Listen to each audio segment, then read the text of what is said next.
ရတော့ဒီမြင်းအကောင်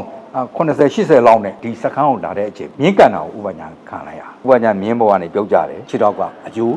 သူအချောင်းအကုန်လုံးအဲ့ကို စိုက်ကားနင်းခဲ့ရတယ် ကဲ ဟောအကျော်ရောင်းခဲ့ရတယ်ဟာဖရဲသီးရဆိုင်ရောင်းခဲ့ရတယ်အဲ့လိုဘဝနေရုံးကန်ပြီးတော့မှအဲ့ဒါကျွန်တော်စိုက်ထဲကိုကျွန်တော်လိုက်ရတာပါခင်ဗျာ မင်္ဂလာပါရှင်ဒီနေ့မမရုပ်ရှင်သပင်ဂီတမိသားစုစကားဝိုင်းတွေဝါရင်အမှုပညာရှင်ကြီးများကိုမမဖိတ်ခေါ်ရပါတယ်ရှင်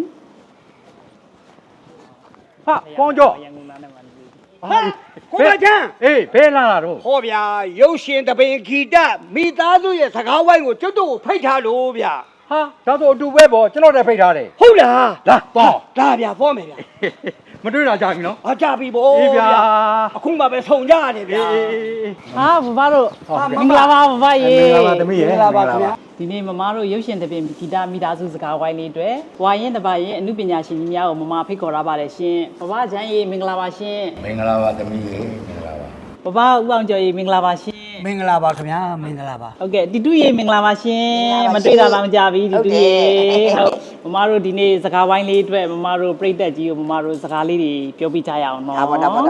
သူတို့ရဲ့ဘဝလေးတွေနော်သူတို့ဖြတ်တန်းခဲ့တဲ့ဟာလေးတွေအနုပညာလောကအကြောင်းလေးတွေသိကျင်တာပေါ့နော်ကဲအကိုတို့ကလည်းပြောကြအောင်နော်သမီးမေးတာ ဟာပြောရမှာဗော